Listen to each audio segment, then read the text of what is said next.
सुप्रभात बच्चों, आज मैं आपको सूरदास कृत विनय नामक शीर्षक के पद्यांश की व्याख्या पढ़ाऊंगी। आप ध्यान पर पूर्वक सुनेंगे। पहला पद्यांश है, अब के राख लेव भगवान, हो अनाथ बैठ्यो द्रुम डरिया, पारद साधे बान, ताके डर में भाज्यो चाहत, ऊपर ढुक्यो सचान, दुहवाती दुख भयो आनी है, कौन उबारे प्राण, सुमरत ही अहि डस्यो पारदि, कर छूट्यो संधान, सूरदास सर लगे सचा नहीं, जय जय कृपा निधान। प्रस्तुत पद्यांश में सूरदास जी अपने आराध्य श्री कृष्ण को अत्यधिक कृपालु बताते हुए उनसे अपने उद्धार की प्रार्थना करते हैं, क्योंकि वे अत्यंत विकट परिस्थितियों में भी भक्तों की तुरंत रक्षा करते हैं। व्याख्या इस प्रकार है, अब के राखे ले भगवान। सूरदास जी भक्त के रूप में भगवान से प्रार्थना करते हैं कि हे भगवान, इस बार बचा लीजिए, यानी मेरी रक्षा कीजिए। हो अनाथ वैथो द्रुमडरिया पारदि साधे बान। यहाँ द्रुमडरिया का मतलब वृक्ष की छाया और पारदी माने शिकारी है। हो अनाथ बैठ्यो द्रुमडरिया पारदि साधे बान। मैं संसार रूपी वृक्ष पर बैठा एक अनाथ पक्षी हूँ और नीचे से माया रूपी शिकारी ने मेरे ऊपर बाण साध रखा है। ताके डर में भाज्यो चाहत, ऊपर ढुक्यो निशान। यहाँ पर ढुक्यो माने झपटा है। ताके डर में भाज्य चाहत, उसके डर से मैं क्या है भागना चाहता हूँ, तो मेरे ऊपर झपट पड़ने के लिए अहंकार रूपी एवं विषय वासना रूपी बाज मंडरा रहा है। दुहवाती दुख भयो आनी है, कौन उबारे प्राण। मेरे लिए दोनों स्थितियाँ दुखदाई हैं। इन दोनों स्थितियों में मुझे आपके सिवाय कौन उबार सकता है। सुमरति ही अहि डस्यो पारदि, कर छुट्यो संधान। यहाँ संधान मीन्स लक्ष्य पर सदा बाण है। क्या है? संधान मीन्स है लक्ष्य पर सदा बाण, और अहि माने है सांप और भयो माने हुआ। सुमरति अहि डस्यो पारदि, कर छुट्यो संधान। कहने का तात्पर्य है कि भगवान का स्मरण करते ही माया रूपी शिकारी को ज्ञान रूपी सर्प ने डस लिया है, जिससे सूरदास सर लग गए सचाए, जय जय कृपा निधान।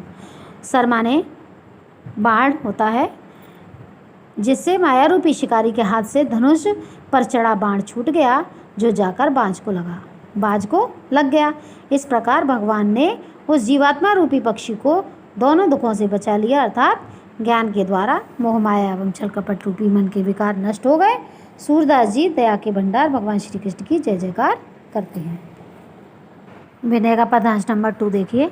मेरो मन अनंत कहाँ सुख पावे, जैसे उड़े जहाज को पंछी फिर जहाज पर आवे, कमल नैन को छाड़े महातम और देव को ध्यावे, परम गंग को छाड़े प्यासो दुर्मति कूप खनावे, जिह मधुकर अम्बुज रस चाख्यो क्यों करील फल भावे, सूरदास प्रभु काम धेनु ते छेरी कौन दुहावे।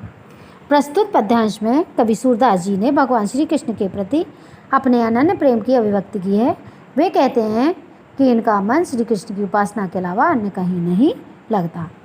व्याख्या इस प्रकार है, मेरो मन अनंत कहाँ सुख पावे। अनंत माने अन्यत्र, दूसरी जगह। सूरदास जी कहते हैं कि हे भगवान, आपके बिना मेरा मन और कहीं पर भी सुख और चैन प्राप्त नहीं करता, यानी आपके बिना मेरे मन को कहीं पर भी सुख और चैन प्राप्त नहीं होता।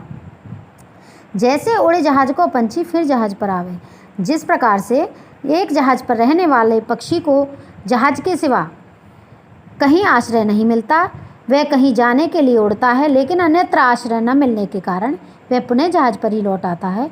ठीक उसी प्रकार उसी तरह मुझे भी आपके अतिरिक्त और कहीं आश्रय नहीं मिलता, यानी मेरा मन कहीं नहीं लगता। कमल नयन को छाड़े महात्म और देव को ध्यावे। यहाँ कमल नयन से मतलब श्री कृष्ण से है। मैं कमल के समान नेत्र वाले भगवान श्री कृष्ण को छोड़कर अन्य देवी देवताओं की आराधना नहीं कर सकता, यानी छोड़कर किसी और की आराधना नहीं कर सकता, और देव को ध्यावे यानी दूसरे देव की ध्यान नहीं कर सकता। परम गंग को छोड़ प्यासो दुर्मति कूप खनावे, यानी क्योंकि नितांत मूर्ख व्यक्ति ही अपनी प्यास को बुझाने के लिए परम पवित्र एवं महिमा युक्त गंगा जल को छोड़कर कुआं खोदने को व्यर्थ परिश्रम करेगा। खनावे माने खुदवाना होता है और कूप माने कुआं। जिही मधुकर अम्बुज रस चाख्यो क्यों करील फल खावे भावे। मधुकर माने यहाँ बोहरा है और अम्बुज रस माने कमल का मकरंद है। जिस प्रकार यानी जिस बोहरे ने कमल रस का पान किया है, भला उसे करील का फल रुचिकर क्यों लगेगा। यानी करील यानी कड़वा फल का रस क्यों रुचिकर लगेगा। सूरदास प्रभु राम देनु तज छेरी कौन दुआवे। सूरदास जी कहते हैं कि जिसके पास संपूर्ण कामनाओं को पूर्ण करने वाली कामधेनु है, भला वह बकरी को कौन क्यों धुएगा। इसलिए हे भगवान, छेरी माने या बकरी है, इसलिए हे भगवान, मैं आप जैसे परम कृपालु महिमाशाली तथा दीन दुखियों के रक्षक को छोड़कर अन्य देवी देवताओं की उपासना नहीं कर सकता। पद्यांश नंबर 3 सूरदास कृत वात्सल्य की पद्यांश की व्याख्या देखिए।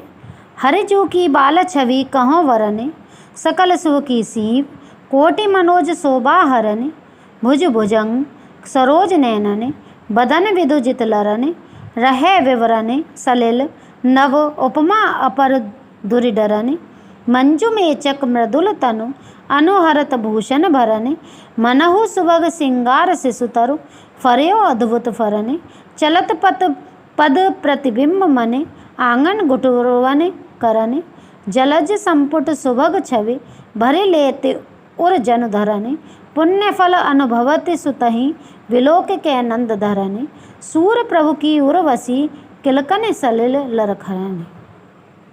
पद्यांश के शब्दार्थ देख लीजिए। हरिजू माने श्री कृष्ण और छवि माने शोभा, कहो माने कहना, वरन माने वर्णन, शिव माने सीमा, मनोज माने कामदेव, भुजंग माने सर्प, सरोज माने कमल, वदन माने मुख, विदु माने चंद्रमा, जित लरन माने लड़ाई में जीत लिया है, विवरण माने विलों से, सलिल माने जल, अपर माने अन्य, दूर माने छिप गई और डरन माने डरकर या भयभीत होकर, मंजू माने सुंदर, मेचक माने काला या श्यामल, अनुहरत माने अनुरूप समता करना और सुबह माने सुंदर, सिंगार शिशु तरु माने श्रृंगार का छोटा सा पौधा, फर्य माने फलीभूत और फरन माने फलों से, प्रतिबिंब माने परछाई, मन माने मणि से और कर माने हाथ, जलज माने कमल, संपुट माने कोश या दोना, उर माने हृदय, धरन माने पृथ्वी, सुतई माने पुत्र, विलोकई माने देखकर, नंद धरणी माने नंद की पत्नी यशोदा, ललित माने सुंदर, लड़खड़े माने लड़खड़ाने। पद्यांश में कवि सूरदास ने मन को हरने वाले श्री कृष्ण के बाल रूप का सुंदर एवं सरस वर्णन किया है। हरि जू की बाल छवि कहो वरन, यानी कवि श्री कृष्ण ने सुंदर बाल रूप का वर्णन करते हुए कहा है, सकल सुख की शिव कोटि मनोज शोभा हरन, यानी समस्त सुखों की सीमा है एवं करोड़ों, कोटि माने करोड़ों कामदेव के सौंदर्य को भी हरने वाली है, अर्थात उससे भी बढ़कर है। भुज भुजंग सरोज नैनन बदन विदुजित लरन, उनकी सुंदरता अद्वितीय है, उनकी भुजाओं ने सर्प को, भुज भुजंग यानी सर्प को, नेत्रों ने कमलों को एवं मुख ने चंद्रमा को सौंदर्य की लड़ाई से जीत लिया है।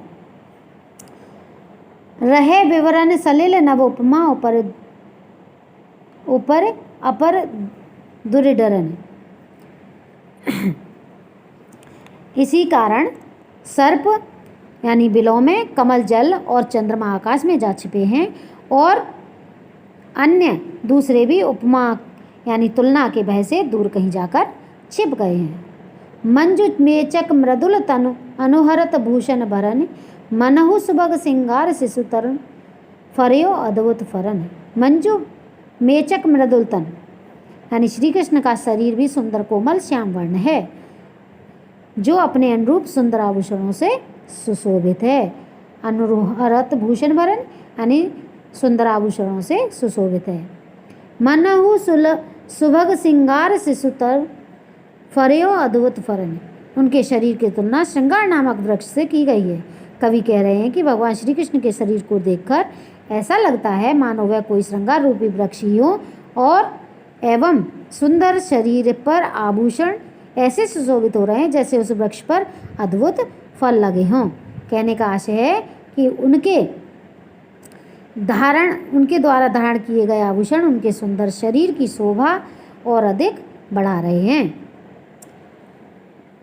चलत पद प्रतिबिंब मने आंगन घुटुरवन करन, बालकृष्ण जब मणि में आंगन में घुटुओं के बल चलते हैं तो ऐसा लगता है जलज संपुट सुभग छवि भरे लेते और जनु धरन।